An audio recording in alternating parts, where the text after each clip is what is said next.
Well, hello, everybody. Well, you know what's been on my mind an awful lot these last few days is Mass and the Eucharist. I know that there are many people who don't come back to church or haven't come back to church, and some of them are for very legitimate reasons. But somehow or another, I think there's something very important that we're missing. Mass should never be a mandatory thing. Do it because it's an obligation, but rather it should be an act of love, wanting to participate in the Eucharist, wanting to participate in the Mass. Yes, you can watch Mass on internet or online, and yeah, that's good. But there's something about being together with other people, recognizing that we're all in this boat together, that some of us are weaker and that we need the strength of others.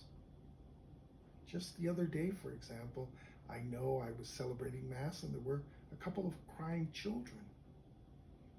And I know one or two parishioners that were just not very pleased with it. But that's the reality.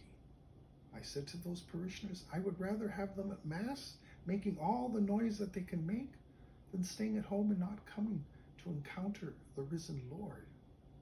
Because the Mass is an invitation. The Mass is much more than just receiving Jesus, even though that's the essential part of it, but it's also coming together as a community of believers, where we need to support and strengthen each other. We recognize that some of us are weaker than others, but we need that community gathering. So, try not to stay away from Mass because it's an act of love. It's just reflecting, not trying to brag. But the times that I've missed Mass in my life have been very, very few. Because I want to be here. I want to be nourished by God. I want to be nourished and supported by my brothers and sisters. And so I think that it's something to reflect upon. What does going to Mass mean for you? Is it just the Eucharist? Is it more? What do you want? What are you giving of yourself, and what do you expect in return? May God bless you.